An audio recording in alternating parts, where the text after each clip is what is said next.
ನಮಸ್ಕಾರ ಸ್ನೇಹಿತರೆ, ಕರಾಳ ಸತ್ಯ ಚಾನಲ್ಗೆ ತಮಗೆಲ್ಲ ಆದರದ ಸ್ವಾಗತ. ಚಿತ್ರದುರ್ಗದ ರೇಣುಕಸ್ವಾಮಿ ಭೀಕರ ಕೊಲೆ ಪ್ರಕರಣದ ಹಿಂದೆ ಅಡಗಿರುವ ಆ ಅಸಲಿ ಸತ್ಯವೇನು? ಕೇವಲ ಅಶ್ಲೀಲ ಮೆಸೇಜ್ ಕಳಿಸಿದ್ದಕ್ಕೆ ಇಷ್ಟೊಂದು ಭೀಕರವಾಗಿ ಹತ್ಯೆ ಮಾಡಲಾಯಿತಾ? ಅಥವಾ ಇದರ ಹಿಂದೆ ಮತ್ತಾರದ್ದು ಪ್ಲಾನ್ ಇತ್ತ? ಗ್ಯಾಂಗ್ಸ್ಟರ್ ಸಿನಿಮಾಗಳನ್ನ ಮೀರಿಸುವಂತೆ ನಡೆದ ಆ ಹತ್ಯಾಕಾಂಡದ ಇಂಚಿಂಚು ಮಾಹಿತಿಯನ್ನ ಸ್ವಂತ ದರ್ಶನ್ ಆಪ್ತನೇ ಬಿಚ್ಚಿಟ್ಟಿದ್ದಾನೆ. ದರ್ಶನ್ ಅಂಡ್ ಟೀಮ್ ಮಾಡಿದ ಆ ಒಂದು ಕ್ರೌರ್ಯದ ಕತೆ ಕೇಳಿದ್ರೆ ನಿಮ್ಮ ಮೈ ಜುಮ್ ಎನ್ಸುತ್ತೆ. ಹೌದು ವೀಕ್ಷಕರೇ, ನಟ ದರ್ಶನ್ ಜೈಲು ಸೇರಿದ ಮೇಲೆ ಮುಗಿಯದ ಈ ಕೊಲೆ ಕೇಸ್ನಲ್ಲಿ ಈಗ ಇಡೀ ಕರ್ನಾಟಕವೇ ಬೆಚ್ಚಿ ಬೀಳಿಸುವಂತ ಅತ್ಯಂತ ಸ್ಫೋಟಕ ಟ್ವಿಸ್ಟ್ ಸಿಕ್ಕಿದೆ. ಕೊಲೆ ನಡೆಸಿ ಇಷ್ಟು ದಿನಗಳ ಕಾಲ ಸೈಲೆಂಟ್ ಆಗಿದ್ದ ದರ್ಶನ್ ಆಪ್ತ ವಲಯದ ಪ್ರಮುಖರು ಈಗ ಉಲ್ಟಾ ಹೊಡೆದಿದ್ದಾರೆ.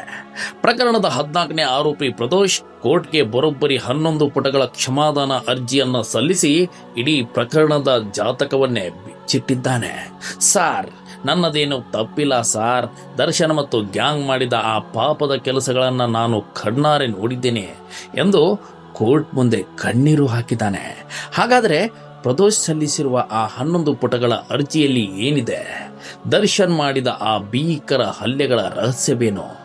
ಎಲ್ಲವನ್ನ ಕರಾಳ ಸತ್ಯ ಚಾನಲ್ನಲ್ಲಿ ಇವತ್ತು ನಾವು ಸಂಪೂರ್ಣವಾಗಿ ಪೋಸ್ಟ್ ಮಾರ್ಟಮ್ ಮಾಡಲಿದ್ದೇವೆ. ವಿಡಿಯೋವನ್ನು ಎಲ್ಲೂ ಸ್ಕಿಪ್ ಮಾಡದೆ ಕೊನೆವರೆಗೂ ನೋಡಿ. ಹಾಗೆ ಲೈಕ್, ಶೇರ್, ಸಬ್ಸ್ಕ್ರೈಬ್ ಮಾಡುವುದನ್ನ ಮರೆಯೋಕೆ ಹೋಗ್ಬೇಡಿ. ವೀಕ್ಷಕರೇ, ಇಂತಹದ್ದೇ ಅತ್ಯಂತ ರೋಚಕ, ನಿಖರ ಮತ್ತು ಆಳವಾದ ತನಿಖಾ ವರದಿಗಳನ್ನ ನೀವು ಪ್ರತಿದಿನ ನೋಡಬೇಕಾದ್ರೆ ಈಗಲೇ ನಮ್ಮ ಕರಾಳ ಸತ್ಯ ಚಾನಲ್ಗೆ ಸಬ್ಸ್ಕ್ರೈಬ್ ಆಗಿ, ಫಾಲೋ ಆಗಿ, ಪಕ್ಕದಲ್ಲೇ ಇರೋ ಬೆಲ್ ಐಕನ್ನ ಕ್ಲಿಕ್ ಮಾಡಿ. ನಿಮ್ಮ ಒಂದು ಲೈಕ್ ನಮಗೆ ಮತ್ತಷ್ಟು ಸಂಶೋಧನೆ ಮಾಡಲು ಪ್ರೇರಣೆ ನೀಡುತ್ತೆ. ಈಗ ವಿಷಯಕ್ಕೆ ಬರೋಣ. ಕೊಲೆ ಪ್ರಕರಣದ 14ನೇ ಆರೋಪಿ ಪ್ರದೋಷ್ ಕೋರ್ಟ್ಗೆ ಸಲ್ಲಿಸಿರುವ ಅರ್ಜಿ ಈಗ ದರ್ಶನ್ ಪಾಲಿಗೆ ಮರಣ ಶಾಸನವಾಗುವ ಎಲ್ಲಾ ಲಕ್ಷಣಗಳು ಕಾಣಿಸುತ್ತಿವೆ. ಪ್ರದೋಷ್ ತನ್ನ ಅರ್ಜಿಯಲ್ಲಿ ಅತ್ಯಂತ ಭಯಾನಕ ವಿಷಯಗಳನ್ನ ಪ್ರಸ್ತಾಪಿಸಿದ್ದಾನೆ. ಆ ಪಟ್ಟಣಗೆರೆ ಶೆಡ್ನಲ್ಲಿ ಅಂದು ರೇಣುಕಸ್ವಾಮಿ ನಡೆದಿದ್ದು ಅಲ್ಟ್ರಾ ಲೆವಲ್ ಟಾರ್ಚರ್.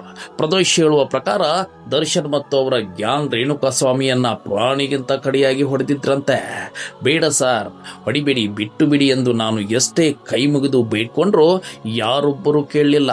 ಅಷ್ಟೇ ಅಲ್ಲ, ರೇಣುಕಸ್ವಾಮಿಯ ದೇಹದ ಮೇಲೆ ಸಿಗರೇಟ್ನಿಂದ ಸುಟ್ಟು ಅತ್ಯಂತ ಕ್ರೂರವಾಗಿ ವಿಕೃತಿ ಮೆರೆದಿದ್ದಾರೆ.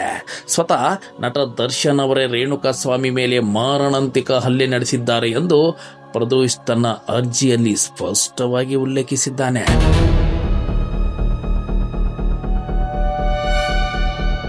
ಟ್ವಿಸ್ಟ್ ಅಂದ್ರೆ ಹಲ್ಲೆಯ ತೀವ್ರತೆ ಹೆಚ್ಚಾಗಲು ಮತ್ತೊಂದು ಮುಖ್ಯ ಕಾರಣವಿತ್ತು.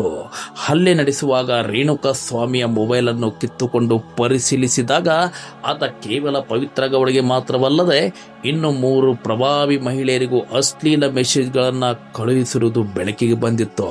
ಇದನ್ನ ನೋಡಿದ ತಕ್ಷಣ ದರ್ಶನ್ ಮತ್ತು ಗ್ಯಾಂಗ್ನ ಆಕ್ರೋಶ ನಿರ್ಮೂಡಿಯಾಯಿತು.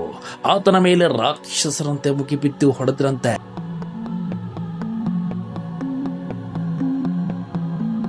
ಆ ಗ್ಯಾಂಗ್ನ ಹಲ್ಲೆಯಿಂದ ತೀವ್ರವಾಗಿ ನೆರಳಿ ರಕ್ತದ ಮಡುವಿನಲ್ಲಿ ಬಿದ್ದಿದ್ದ ರೇಣುಕಸ್ವಾಮಿಗೆ ಪ್ರದೋಷ್ ವೈಯಕ್ತಿಕವಾಗಿ ಊಟ ಮತ್ತು ನೀರನ್ನ ತಂದು ಕೊಟ್ಟಿದ್ದಂತೆ.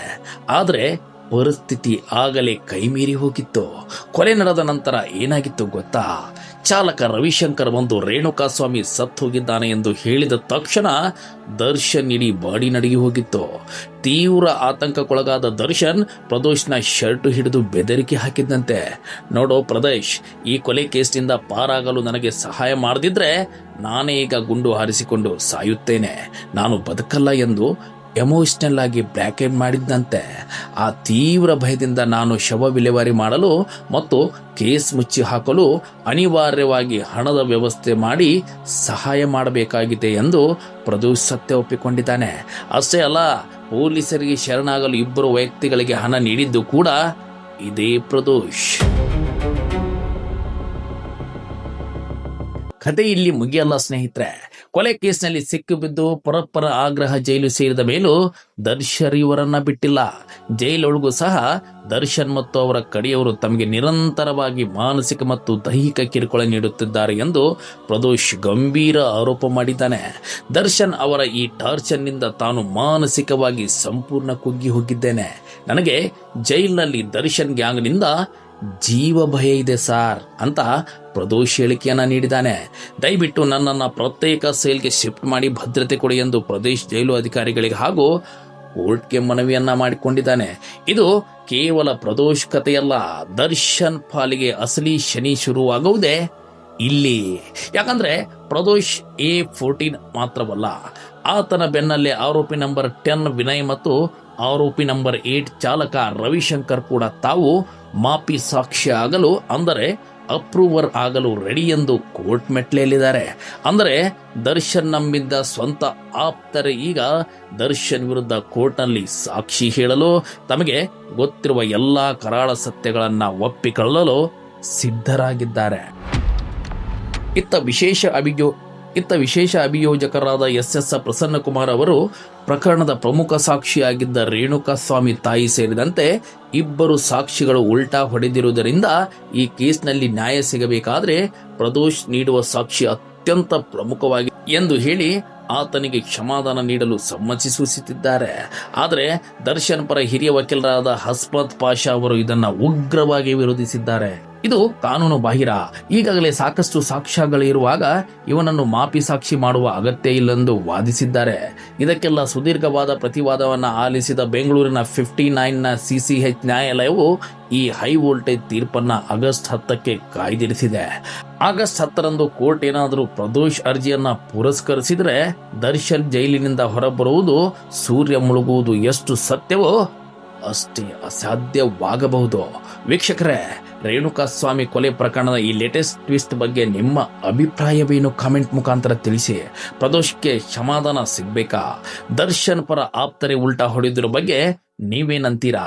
ದಯವಿಟ್ಟು ನಿಮ್ಮ ಅನಿಸಿಕೆಗಳನ್ನ ಕಮೆಂಟ್ ಮಾಡಿ ತಿಳಿಸಿ.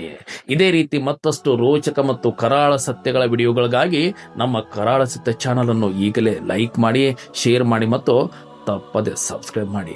ಮುಂದಿನ ವಿಡಿಯೋದಲ್ಲಿ ಮತ್ತೊಂದು ಸ್ಫೋಟಕ ಸತ್ಯವೊಂದಿಗೆ ಸಿಗೋಣ. ಜೈ ಹಿಂದ್, ಜೈ ಕರ್ನಾಟಕ.